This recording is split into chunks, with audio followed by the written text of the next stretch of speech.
यदा यदा हि धर्मस्य ग्लानिर्भवति भारत अभ्युत्थानम् अधर्मस्य तदात्मानं सृजाम्यहम् परित्राणाय साधूनां विनाशाय च दुष्कृताम्। ये मुख्य साकार में कार्य लेता है। तो इसमें सिर्फ एक ही बात करनी है जो सबसे आवश्यक है। क्या है? अपने मन की करो सफाई और तभी देगा प्रीतम दिखाई। तुम्हें प्रीतम माने परमात्मा, परमात्मा तब दिखाई पड़ेगा, तुम फील करोगे जब तुम्हारा हृदय एकदम साफ हो जाएगा। तो तुम एकदम उसी प्रकार फील करोगे जैसे एक गर्भवती स्त्री पेट में जब बच्चा आ जाता है तो फील करती मेरे बच्चे अब मेरे पेट में है, वो घूम रहा है दाएं तरफ बाएं तरफ, वैसे तुम फील करोगे परमात्मा को। लेकिन उसके लिए पहली कंडीशन है अपने मन की करो सफाई और तभी देगा प्रीतम दिखाई।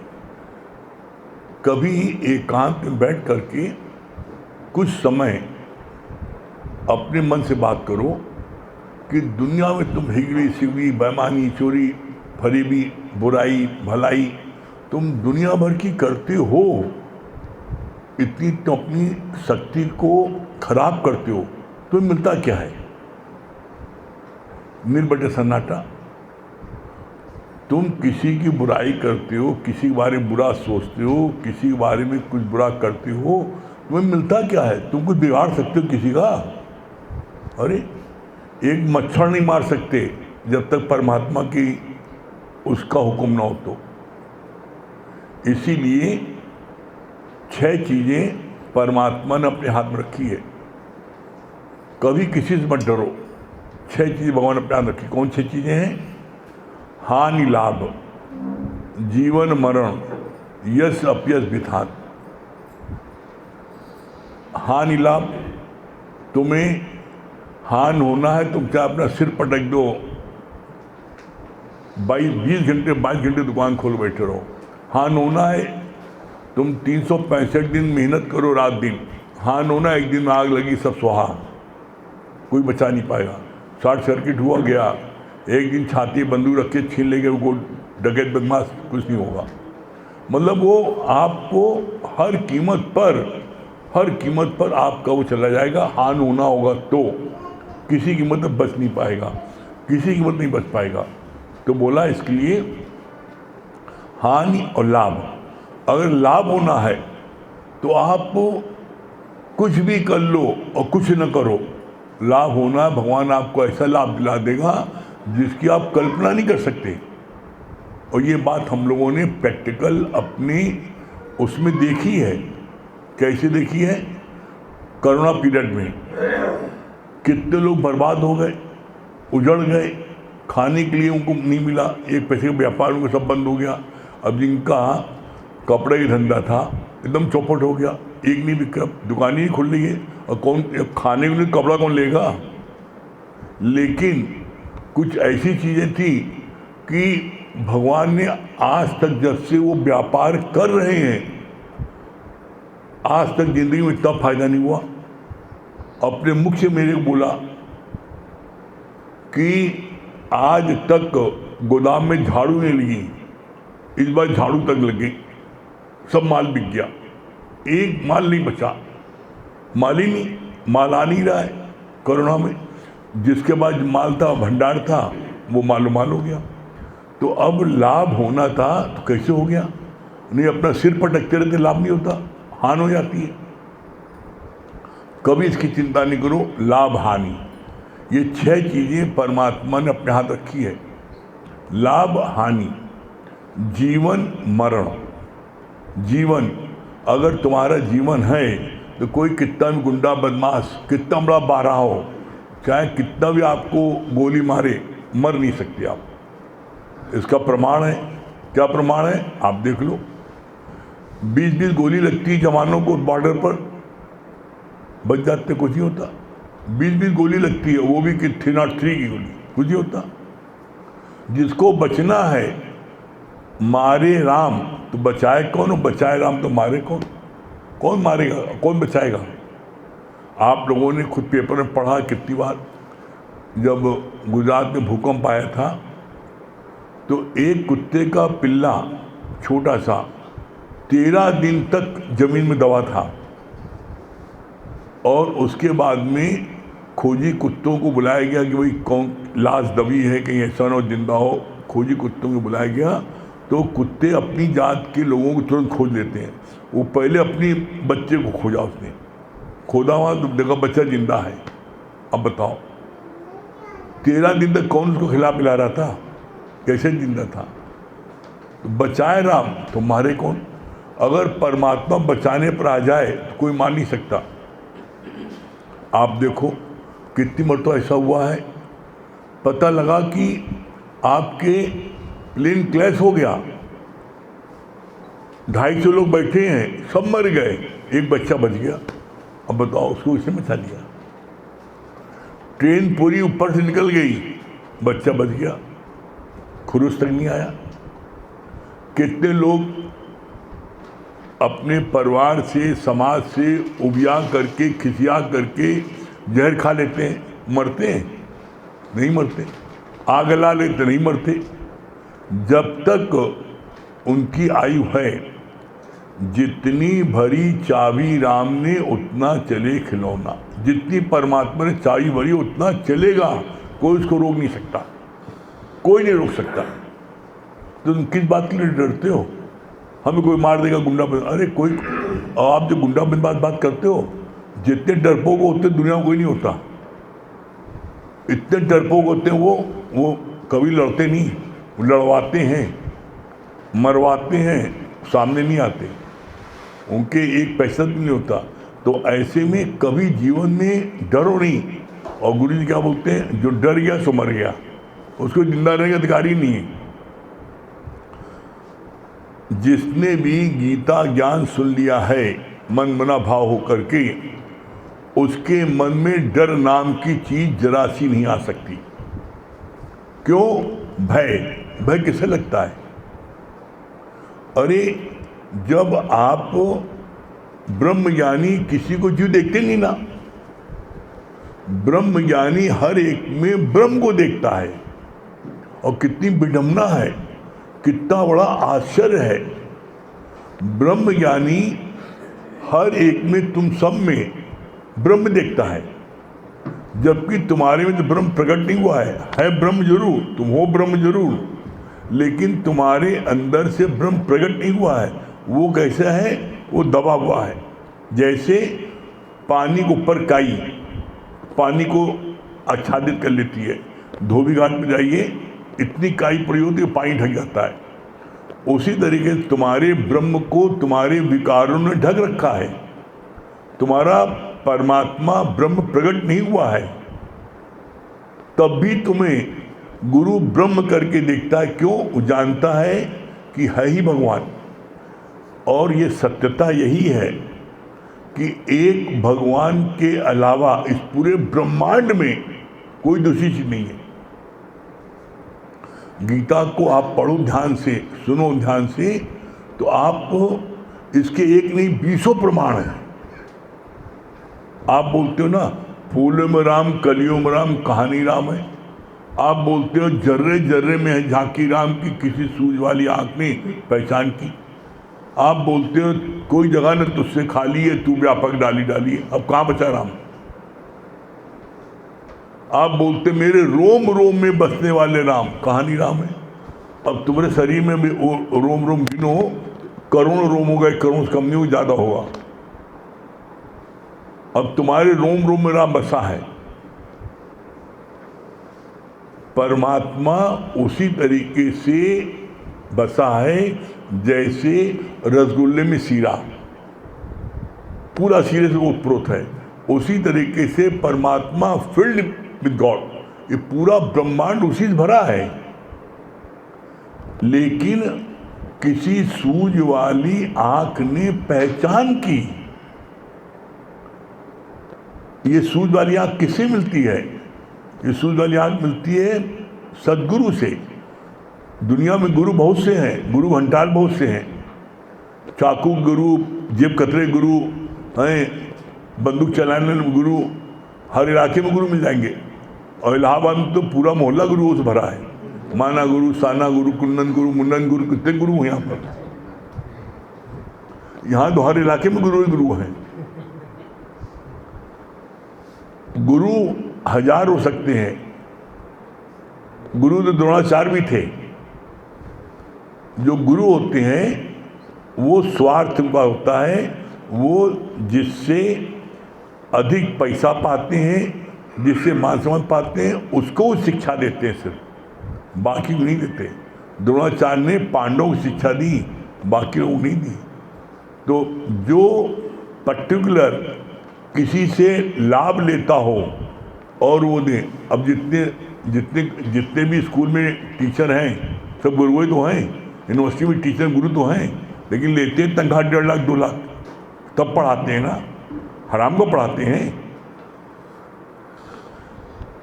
उसमें भी मक्कारी करते हैं, उसमें आप देख लो, उसमें कितने जो है फाकेबाजी करते हैं, नहीं करते, राजनीति करते हैं। तो पैसा लेने के बाद जो शिक्षा दे वो है गुरु। और सद्गुरु कौन है? जो कुछ न ले वो है सद्गुरु। और सद्गुरु की 3 पहचान है। एक पहचान बाहर की है और 2 पहचान तुम्हारे अंदर की है। जो जिसको तुम्हारा अंदर वाला बोलता है कि गुरु है, ये सद्गुरु है। कौन बोला? बाहर की पहचान क्या है? राम नाम का भर भर प्याला आप पिए और मोहे पियावे, न मिले जाए न महंत कहलाए, और पूजा भेंट न लेवे, पूजा भेंट न लेवे। राम नाम का भर भर प्याला आप पिए और मोहे पियावे। जो सच्चा सद्गुरु होता है वो हर समय राम नाम का भर भर प्याला अपना पीता है और सामने वाले को पिलाता है। न मेले जाए न महंत कहलाए। वो मेले भी नहीं आता कि आज मलियन मेला है, आज कुंभ मेला है, कहीं आता, तो अपने दर बैठता है। न मेले जाए और न महंत कहलाए। वो महंत भी नहीं कहलाता, महंत भी नहीं कहलाता। वो क्या कहलाता है? राम नाम का भर भर प्याला आप पिए और मोह पियाए, अपना पीता और सारे पिलाता है। न मिले जाए न महंत कहलाए। सच्चा सद्गुरु क्या बोलता है? जो तू है सो मैं हूँ, और जो मैं हूँ सो तू है, मोहि तू भेद कैसा। सच्चा सद्गुरु कहता है एक दीपक गुरु की सहायता से उसने जलवा लिया, अपना दीपक, और उस दीपक से उसने 100 दीपक जला दिया। अब 100 दीपक सब जल रहे हैं। अब तुमसे गुरु खुद पूछता, बताओ इसमें तुम्हारा कौन सा हमारा कौन सा है? सब एक से दीपक है। तो जो तू है सो मैं हूँ, और जो मैं हूँ सो तू है, मोहि तू भेद कैसा। सच्चा सद्गुरु कभी नहीं कहेगा मैं गुरु तू चेला, कभी नहीं कहेगा। वो कहता है कि एक ही है, इधर भी एक कृष्ण ज्ञान सुना रहा है और दूसरी तरफ कृष्ण ज्ञान सुन रहा है। एक खाना बना रहा है, 10 खाना खा रहे हैं। वही, और इसका प्रमाण है। क्या प्रमाण है? एक लाइन आई है, सबना जिया का एको दाता, सो मैं बिसर न जाऊं। एक लाइन क्या है? सारे जीवों को देने वाला, खिलाने वाला एक वो परमात्मा है। सबना जिया का एको दाता, देने वाला, दाता मतलब देने वाला। सारे जीवों को एक वो परमात्मा देने वाला है। गुरु जी ने बोला नहीं, इससे ऊपर ज्ञान है। क्यों इससे ऊपर ज्ञान है? सबना जिया का एको धाता, सो मैं बिसर न जाऊं। सारे जीवों को धारण करने वाला एक वो कृष्ण है, वो तो भूल न जाओ। ये बात बता रहे हैं। कोई दूसरा बना ही नहीं है। और इस बात को गीता में 11वें अध्याय में भगवान कृष्ण ने स्पष्ट शब्दों में अपने मुख्य वर्णन किया है। क्या वर्णन किया है? चींटी से लेके हाथी तक, राई से लेके पहाड़ तक, मैं अपनी विभूत का वर्णन कहाँ तक करूं? जड़ चेतन सब मैं ही बना हूं। अब बची क्या चीज? हम जीव करके इसलिए देखते हैं क्योंकि हम अपनी पैदाइश देह से उत्पन्न हुई मानते हैं। हम फलाने के बेटा हैं, तो दो शरीर आपस में मिले और पैदाइश हो गई। इसको बोलते हैं चम दृष्टि, चमड़े वाली। तुम चम से पैदा हुए और तुम चम की बात करते हो। जिस दिन तुम्हारे मन में ये भावना आ जाएगी गुरु मुख से मेरा नया जन्म हुआ। गुरु यहाँ पर वासना से पैदा नहीं करता, गुरु यहाँ अपने आंखों से पैदा करता है। गुरु मुख से मेरा नया जन्म हुआ, तो गुरु हमको ब्रह्म दृष्टि देता है, और ब्रह्म दृष्टि देता है तो फिर चौवर ब्रह्म ही ब्रह्म दिखाई पड़ता है। इसका प्रमाण है जब अर्जुन ने भगवान कृष्ण से प्रार्थना किया, भगवान हमें आप अपना विराट रूप दिखा दीजिए। क्यों बोला? क्योंकि भगवान कृष्ण ने अर्जुन को बोला मेरे तुम्हारे अनेकों जन्म हो चुके हैं, तू नहीं जानता मैं जानता हूँ। तो अर्जुन का हमारे साथ खेलते कूदते उठते बैठते हैं और अपना ही डायलॉग बोल रहे हैं कि अनेकों जन्म हुए, ये तो अभी हमारे सामने में है। तब भगवान कृष्ण का मेरे तुम्हारे अनेकों जन्म हुए हैं लेकिन तू नहीं जानता मैं जानता हूँ। तब उसको ये हुआ कि आप जब अनेकों जन्म हुए हैं तो आपको वो रूप कौन सा है, हमें अपना वो विराट रूप दिखाइए। तब भगवान कृष्ण ने अर्जुन से बोला तुम अपनी चम की दृष्टि से मेरा वो विराट रूप नहीं देख सकते। मेरा विराट रूप तुम कब देख सकते हो? जब तुमको हम ब्रह्म दृष्टि देंगे। और ये कह करके भगवान कृष्ण ने ऐसे हथेली की है और उसको ब्रह्म दृष्टि दी है जो उसकी आंखों में शक्ति गई है। इसके बाद तब उसने जो है भगवान को विराट रूप देखा है। विराट रूप क्या देखा? वो कृष्ण देखा दैत्याकार, उनके मुख में सारे दुनिया के लोग एक तरफ से मर रहे हैं, उनके मुख में जा रहे हैं, और दूसरी तरफ से उनके मुख से निकल रहे हैं। एक तरफ से आगे निकल रही, एक तरफ से पानी निकल रहा है। जब ऐसा विराट रूप देखा, विकराल रूप, तो एकदम भयभीत हो गया। सारे लोग मर मर के उनके मुंह तेजी से भागे जा रहे हैं और एक तरफ से निकल रहे हैं, एक तरफ से आग निकल रही, एक तरफ से पानी निकल रहा है। मतलब सारे ब्रह्मांड को उनके मुख में देखा। जैसे जब कृष्ण मट्टी खा रहे थे तो माँ ने यशोदा ने कहा लल्ला लल्ला करके उसके अरे मट्टी खा गया। जब मुख खोला, मुख मट्टी निकालने लगी तो देखा सारे ब्रह्मांड उनके मुख में बेहोश हो गई। जब उनको होश आया फिर सब भूल गई, फिर मेरा लल्ला लल्ला। तो इसीलिए बोला जाता है छिन छिन भूलन हार। गुरु तुम्हें अभी 100 बार पाठ पढ़ा रहा है कि मान न मान तू भगवान, लेकिन जैसे सत्संग खत्म हुआ जल्दी घर चलो, देर होगी बहुत आज।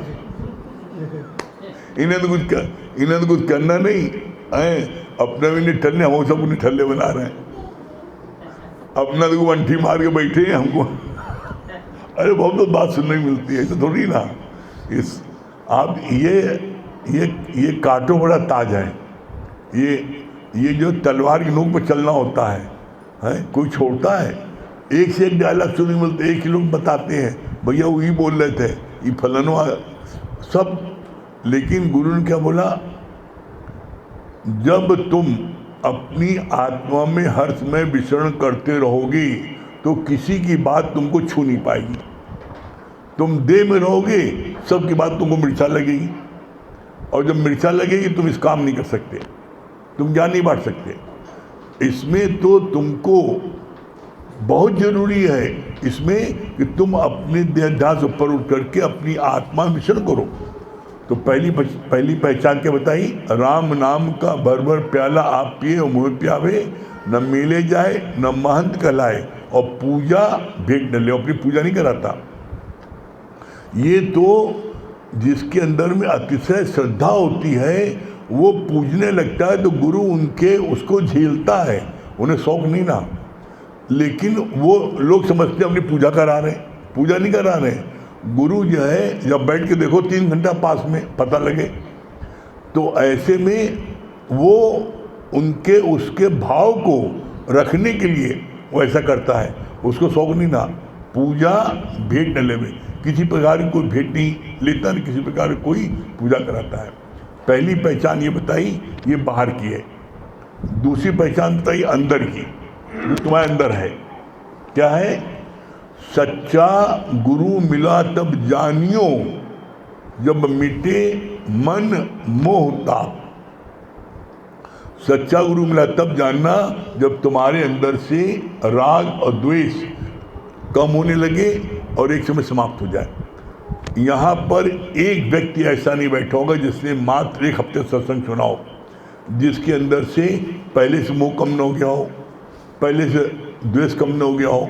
तो राग द्वेष धीरे धीरे कम होने लगता है और एक समय जब ज्ञान पूरा पूरा अंदर ले जाओगे तो पूरा समाप्त हो जाएगा राग द्वेष। बोला सच्चा गुरु मिला तब जानियो, जब मिटे मन मोह ताप। और तीसरी पहचान क्या है? जो अंदर की है, जिस मिलिए हुए आनंद सो सदगुरु कहिए।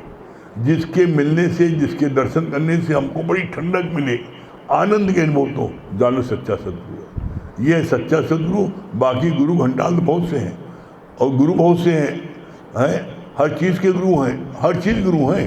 भाई टेलर गुरु हैं, जो टेलरिंग सिखाते हैं वो टेलर गुरु, जो पॉकेट मार सिखाते हैं वो भी गुरु हैं, और जो पढ़ाते लिखाते हैं वो भी गुरु हैं। वो शिक्षा देते हैं तो उसका वो भरपूर पैसा लेते हैं। कोई किसी को फ्री ट्यूशन देता है? किसी से कहो भाई तुम बड़े संपन्न हो, बहुत रुपये पैदा करते हो, भाई तुम कम से कम एक समय बना दो, 1 घंटा, सिर्फ 1 घंटा अपने वहाँ लिख दो कि हम गरीब बच्चों को पढ़ाएंगे बिना पैसे के। जो गरीब बच्चे चाहे जिस क्लास को पढ़ाओ, ये सब हमसे नहीं हो सकता है, ये तो वही करो, ये सब फालतू काम कोई नहीं।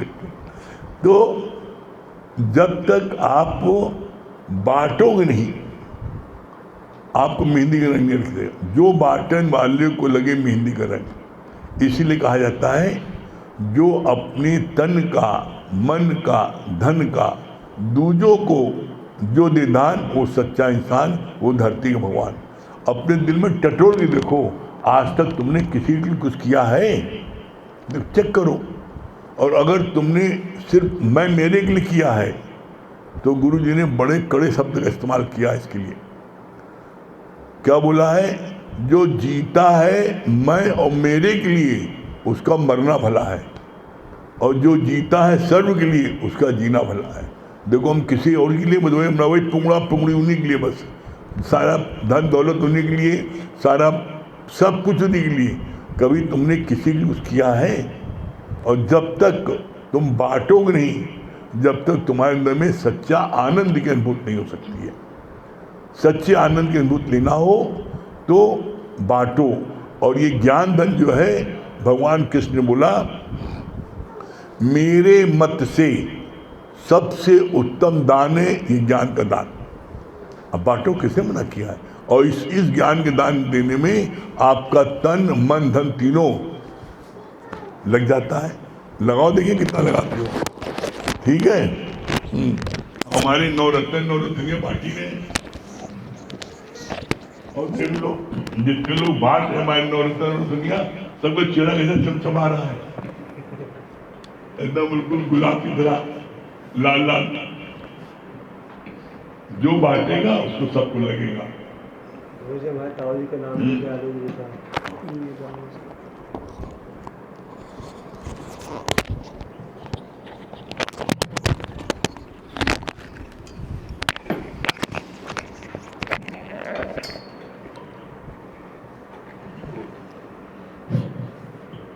सभी को हरिओम। देखिए, आज ये महसूस हो रहा था कि ज्ञान में आने के बाद जो सबसे बड़ी उपलब्धि हम सब की हुई है वो क्या है? हमारे जीवन में भरपूरता आ गई। आप देख लीजिए, किसी भी प्लेटफॉर्म पे, किसी भी की बात कर रहे हैं, किसी भी प्लेटफॉर्म पे आप पुरुषार्थ करके देख लीजिए, कभी भी आपको तृप्ति नहीं आएगी, हमेशा खालीपन का ही एहसास होगा। जैसे आप कितनी प्रॉपर्टी बना लीजिए, एक नहीं 10 मकान बना लीजिए, एक नहीं 10 दुकान बना लीजिए, उसके बाद भी दिमाग में चलता रहेगा कैसे 11वीं हो जाए, कैसे 12वीं हो जाए, वो वाले कोने में छूट गई, वो बच्चे को नहीं दे पाए, कुछ ना कुछ गुणा भाग दिमाग में चलता रहेगा। वो 10 मकान भी आपको पूर्ण शांति, संतोष, आनंद, प्रफुल्लता, पॉजिटिव थिंकिंग नहीं दे पाएंगे, असंभव है। आप अजमा के देख लो। इसी तरह गुरुजी ने बोला, कहा समुद्र पर्यंत धन भी अगर तुमको मिल जाए तो भी तुमको खाली पने का ही एहसास होगा। और ये बात एकदम फैक्ट है। आप देख लीजिए, जिनके पास जितनी अधिक संपदा है, आप देख लो जाके, उनके पास उतनी अधिक परेशानी है कि नहीं है। आप देखो, घर में झगड़े हो रहे हैं, बाप एक तरफ चल रहा है तो बेटवा दूसरी तरफ चल रहा है, कोई पत्री नहीं मेल खा रही। आप देखो, प्रॉब्लम ही प्रॉब्लम है, कहीं पे भरपूरता नहीं है। क्यों? क्योंकि वो परमात्मा की शरण में नहीं। और ज्ञानी क्या करता है? ज्ञानी सब कुछ परमात्मा को सौंप के बैठा कि प्रभु तेरा तुझको अर्पण, क्या लागे मेरा। वो अंदर से निरीक्षा होके बैठा है। भगवान ने क्या बोला? ज्ञानी और अज्ञानी में बस यही फर्क है। अज्ञानी हर चीज को मैं मेरा बना के बैठा है, मैं करने वाला हूं, वो अपने को सुप्रीम पावर मान के बैठा है। और ज्ञानी सब कुछ परमात्मा के छोड़ बैठा है कि प्रभु सब तेरा, जो हो रहा है वो तुम्हारी कृपा से हो रहा है। और अब देख लो, ये हम सब का अनुभव है जो ज्ञान में जुड़ा है और जिसने परमात्मा को सब कुछ हैंड ओवर कर दिया है। आप देख लो, वो मालूम माल है कि नहीं है? बताओ, है कि नहीं? लेकिन उसके बाद भी रह के मन फिर खड़ा हो जाता है और फिर अहंकार ले आता है कि मैं करने वाला हूं। इसलिए भगवान ने बोला, कहा कि देखो, ज्ञान सिर्फ एक लाइन का है। वो क्या है? जो प्राप्त है वही पर्याप्त है। जो परमात्मा के ऊपर सब कुछ छोड़ के बैठा है, वो इस एक लाइन को अपने जीवन में धारण करके बैठा कि जो प्राप्त है वो पर्याप्त है। अब वो कैसे है? भगवान ने ये भी बोला, कहा पहले बनी प्रारब्ध, पीछे बना शरीर। परमात्मा तुमको जन्म देने के पहले तुम्हारी प्रारब्ध बना चुका है। अब जो कुछ भी तुम्हारी प्रारब्ध में है वो तुमको मिलेगा अवश्य, लेकिन अज्ञानता के कारण हम अपनी प्रारब्ध पर विश्वास नहीं कर पाते, जिसके कारण से हम बार बार चोरी, ठगी, बेईमानी, छलावा करते रहते हैं। क्यों? क्योंकि हमको लगता है कि हम अपनी बुद्धि से ज़्यादा धन कमा सकते हैं। इसलिए देखिए, दादा भगवान ने बोला ना, money is the most can spoil a man not make अ। अगर पैसे में ताकत होती तो दादा भगवान कहते ना कि मनी से ही सब हो जाएगा। इसीलिए दादा भगवान ने बोला, money is the most can spoil a man not make a. जिन घरों में जरूरत से ज़्यादा पैसा है, आप देख लो, उन घरों में जरूरत से ज़्यादा अशांति भी है, शांति है ही नहीं। और जिसके घर में ज्ञान है, जो गुरुमुख हो गया, आप देख लो, उसके पास हर चीज में कितना संतोष, कितनी शांति है। अभी आप अपने ऊपर देखो, जो कुछ भी मिलता है भरपूरता का एहसास होता है कि नहीं होता? लगता है वाह, परमात्मा बहुत दे दिया, बहुत दे दिया। देने वाले ने आंचल ही ना समाए तो क्या कीजिए। आप देखिए, चाहे व्यापार में देख लीजिए, जितना धन मिल जाता है लगता है बहुत मिल गया, बहुत है गॉड, इससे ज़्यादा की आवश्यकता ही नहीं। और इसके पहले जब तक ज्ञान में नहीं थे तब तक क्या होता था? तब तक हमेशा खालीपन का ही एहसास होता था। तो ज्ञान में आने के बाद जो सबसे बड़ी उपलब्धि हमें महसूस हुई कि जीवन में भरपूरता का संचार हो। जैसे भगवान बड़ा अच्छा इस पे एक दृष्टांत बताते हैं कि एक सेठ के यहाँ एक मजदूर काम किया करता था और उस मजदूर की जो तनख्वाह थी वो 1 रुपये थी। वो सुबह से रात तक कार्य करता था और 1 रुपया पा के चला जाता था और उस 1 रुपये में वो बड़ा प्रफुल्लित रहता था, बहुत आनंदित रहता था, बहुत खुश रहता था। सेठ जब कभी भी उसको देखता था तो उसके मन में भाव आता था कि ये खुशी, ये प्रफुल्लता मुझे क्यों नहीं मिलती, जबकि मेरे पास तो अपार संपदा है, लेकिन इसको 1 रुपये में इतनी खुशी मिलती है। तो उसने अपने गुरु से पूछा, तो गुरु ने क्या बोला? कहा ये 99 के फेर में नहीं है, इसलिए ये खुश रहता है। कहा ये क्या गुरुजी, इसका क्या मतलब हुआ? तो कहा बेटा प्रैक्टिकल बताएं कि कैसे बताएं? तो कहा प्रैक्टिकल बताएं। कहा ठीक है। कहा ऐसा करो, इस व्यक्ति को बुलाओ और इससे पूछो कि अगर गॉड तुम्हारे सामने प्रकट हो जाए तो तुम उससे कितना धन मांगोगे? अब आप सोचो कि जो व्यक्ति की तनख्वाह 1 रुपये हो वो कितना सोच सकता है। तो उसने थोड़ी देर सोचा और बोला कि भाई साहब मैं उससे 100 रुपया मांगू। कहा ठीक है जाओ। अब जब वो चला गया तो गुरु ने क्या किया? गुरु ने एक शनील के लिफाफे में 1-1 रुपये के 99 सिक्के रख के उस मजदूर के घर के बाहर छोड़वा दिया। जब अगले दिन उस मजदूर की पत्नी जगी और उसने अपने घर के बाहर एक शनील के कपड़े में लपटा सामान देखा तो उसने उसको झट से उठा लिया और उठाने के बाद जब उसने उसको गिना तो देखा उसमें 99 सिक्के थे। तो उसको लगा कि लग रहा है अभी 100 के उठे हैं, ठीक से नहीं गिना, फिर गिना, फिर भी 99 थे। फिर उसने अपने पति को उठाया कि देखो ये कुछ मिला है, वो भी उठा, उसने भी गिना तो वो भी 99 थे। तो उसने कहा अपनी पत्नी से कि हाँ कल साहेब हमसे पूछ रहे थे कि भगवान से कुछ मांगना है तो क्या मांगोगे? तो हमने 100 रुपया मांगा था, फिर तो गिनो 100 ही होगा।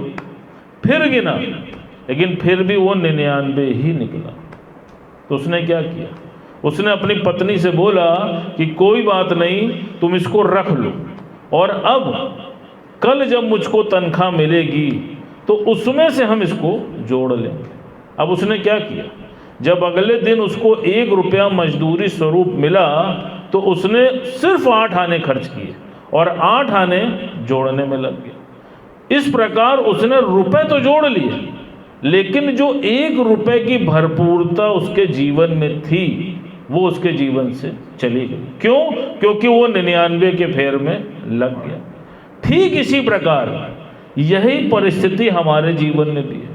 हमें परमात्मा ने जो कुछ भी दिया है हम उसको न देखकर, उसको जीवन में न उपयोग करके जो नहीं प्राप्त है उसको प्राप्त करने की चेष्टा करने लगते हैं। परिणाम क्या होता है कि उस 99 रुपये का भी आनंद नहीं ले पाते और अंत में जब आप मर के चले जाते हैं तो वही धन जो आपने चोरी, ठगी, बेईमानी से इकट्ठा किया है वही बवाल की जड़ बन जाता है। आप देख लो जिनके घरों में बुजुर्ग चले जाते हैं तो आप देख लो क्या हो रहा है, बंटवारा ही तो हो रहा है, झगड़ा ही तो हो रहा है। तो वो धन जीते जी भी नहीं काम आया और मरने के बाद भी बवाल का ही स्वरूप बन गया। तो इसलिए भगवान ने कहा अगर तुमको मांगना है तो तुम परमात्मा को क्यों नहीं मांग लेते? और जिसने परमात्मा को मांग लिया तो सोचो उसका तो सर्वत्र हो गया। अब इच्छा आपकी है, या तो पैसा मांग लो और या तो परमात्मा को मांग लो। अब बताओ किसको मांगने का मन है? बोलते सब है लेकिन नहीं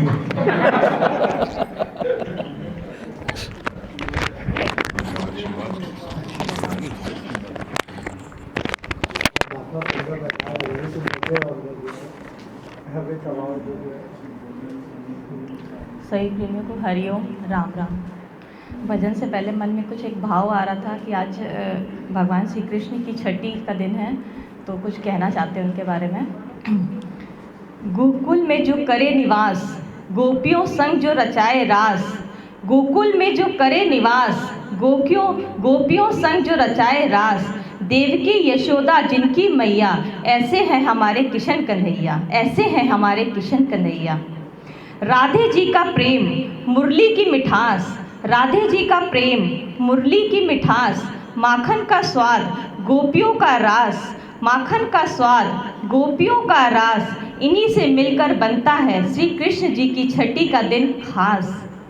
प्यार क्या होता है ये दुनिया को जिसने बताया, प्यार क्या होता है ये दुनिया को जिसने बताया। दिलों के रिश्तों को जिसने प्रेम से सजाया, दिलों के रिश्तों को जिसने प्रेम से सजाया। उस प्यार के देवता की आज छठी है, उस प्यार के देवता की आज छठी है। राधा की चाहत है कृष्ण, उसके दिल की विरासत है कृष्ण। राधा की चाहत है कृष्ण, उसके दिल की विरासत है कृष्ण। चाहे कितना भी रास रचाए कृष्ण, चाहे कितना भी रास रचाए कृष्ण। दुनिया तो फिर भी यही कहती है, क्या कहती है? राधे कृष्ण, राधे कृष्ण। कृष्ण जिनका नाम, गोकुल जिनका धाम, ऐसे श्री कृष्ण भगवान को हम सब का प्रणाम। भगवान श्री कृष्ण की छठी 2022 का त्यौहार हम सब के लिए जीवन में खुशहाली लेकर आए। इसी कामना और भक्ति भावना के साथ आप सभी प्रेमी जनों को श्री कृष्ण जी की छठी की बहुत बहुत ढेर सारी बधाई एवं शुभकामनाएं। भक्तों की बहुत ही निवेदन है आपसे कि आज हम लोग आपका फिर से श्रृंगार करना चाहते हैं, अगर इजाजत है तो। सारे भक्ति चाहते हैं। जी वहाँ पे इंतजार हो रहा है मंगल भाई, ये आइए। माइक नहीं है वाला, माइक वाला नहीं है।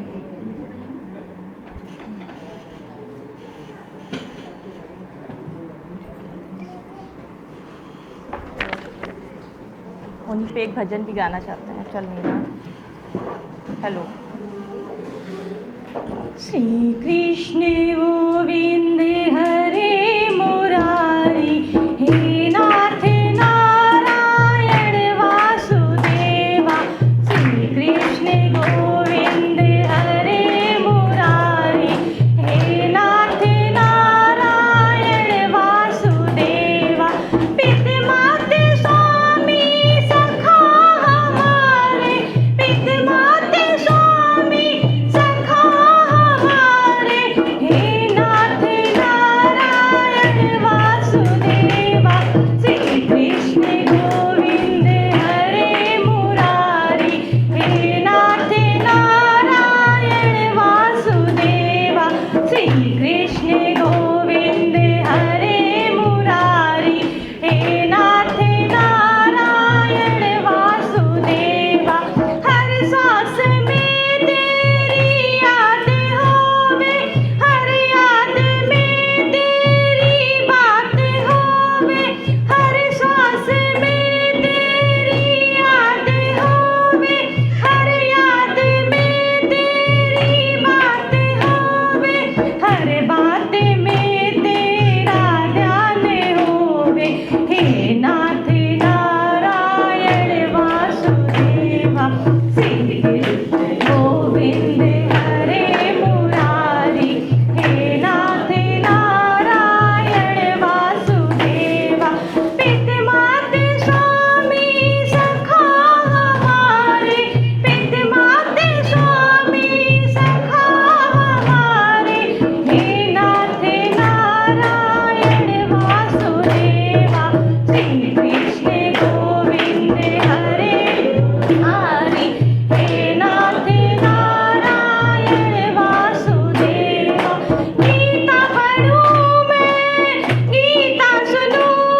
से हरदम यही गीत गाऊं।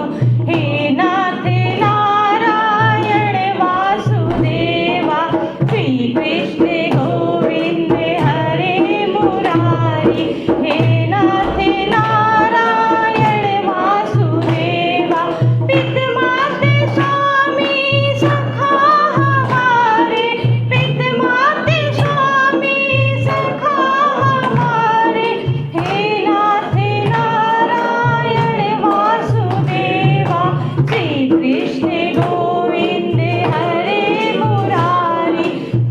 नाथ नारायण वासुदेवा, इत्रो सजीवन बना दो दया में, हृदय में सद्भाव भर दो दया में। इत्रो सजीवन बना दो दया में, हृदय में सद्भाव भर दो दया में। मुझको यही एक वर दो दया में। हे नाथ नारायण वासुदेवा, श्री कृष्ण गोविंद हरे मुरारी। हे नाथ नारायण वासुदेवा, पिता माता स्वामी सखा हमारे, पिता माता स्वामी सखा हमारे। हे नाथ नारायण वासुदेवा, श्री कृष्ण गोविंद हरे मुरारी। हे नाथ नारायण वासुदेवा, हे नाथ नारायण वासुदेवा।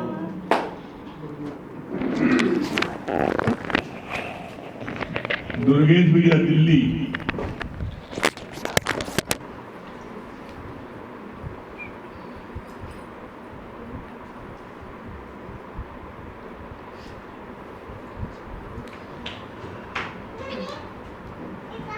दुर्गेश भैया दिल्ली।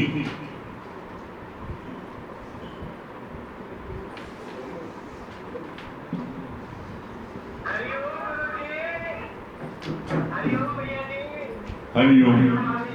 क्या बता रहे हैं दुर्गेश भैया? गुरु जी, पहले तो आपका रूप बहुत ही अच्छा लग रहा है। बहुत अच्छे दर्शन दिए आपने और बहुत अच्छे लग रहे हैं। आपने बहुत अच्छी बात बताई कि जीव की परमात्मा के हाथ में नहीं है। जन्म मृत्यु मान अपमान लाभ हानि, ये परमात्मा अपने हाथ में रखे हुए, ये किसी को और नहीं दी। अभी तो भैया बहुत अच्छी बात बताई कि ज्ञान सिर्फ एक गारंटी है, तो समझ लो वो ज्ञानी है। ज्ञान जो प्राप्त है वही पर्याप्त है। जिसने समंदर को समझ लिया वो ज्ञानी है। यही बात बहुत अच्छी है। नीतू सिन्हा, नीतू सिन्हा जयपुर।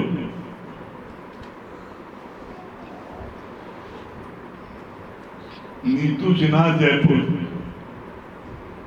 हरिओम गुरु जी। हरिओम। क्या बोली नीतू जी? हरिओम भैया भाभी जी। गुरु जी, आपका ये रूप देख के सच में मैं मोरी को जाती हूँ और मैं कुछ बोलना नहीं चाहती, बस इस रूप से एक भजन सुनाना चाहती हूँ। मुझे अगर आपकी आज्ञा हो तो। हाँ, चलिए एक स्टेंजर सुना दीजिए। एक स्टेंजर सुनाऊंगा जी गुरु जी। गुरुवर ने गए दिया तेरी मुरली की धुन, गुरुवर ने गए दिया तेरी मुरली की धुन। ऐसी मधुर रसीली मैं तुम्हारी मगन, गुरुवर ने गए दिया तेरी मुरली की धुन। गुरुवर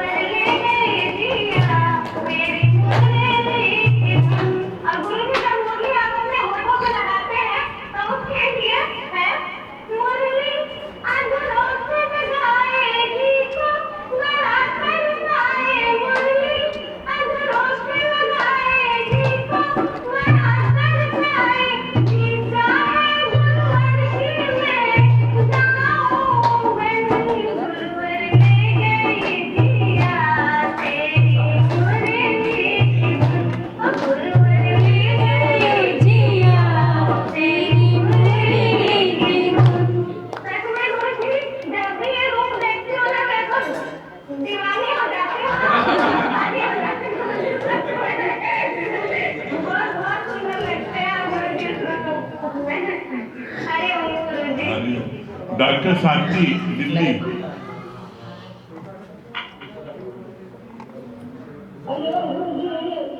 हरिओम हरिओम डॉक्टर शांति, क्या बोलनी है?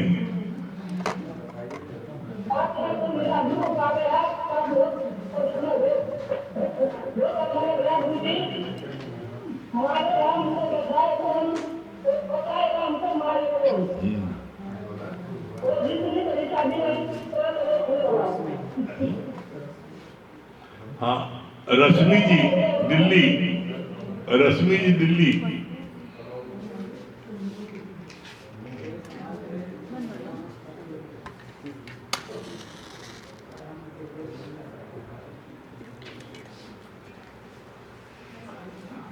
हरिओम गुरुजी। हरिओम, क्या बोलिए रश्मि जी? जी सब आपने बिल्कुल इतने अच्छे लग रहे, मैंने आपका स्क्रीनशॉट ले लिया।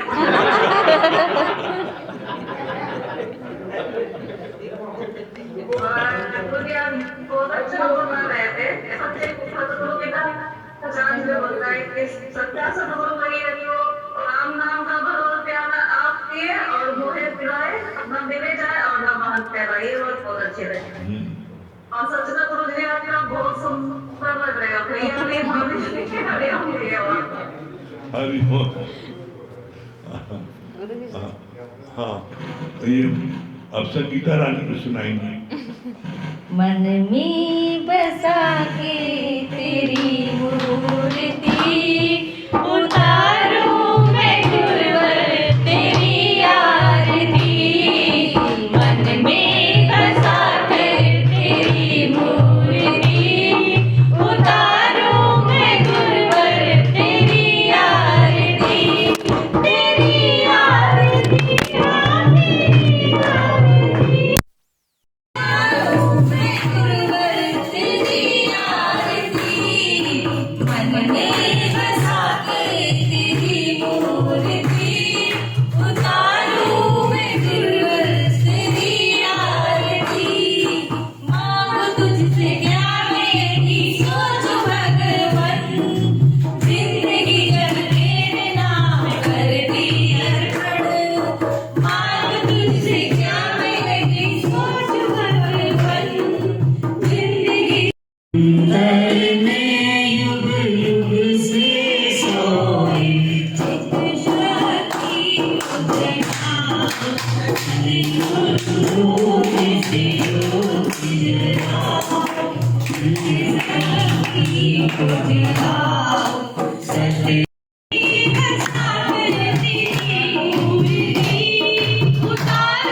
कृपा बरसाओ, सतगुरु ज्योत से ज्योत जलाओ, निज कृपा बरसाओ, सतगुरु ज्योत से ज्योत जलाओ।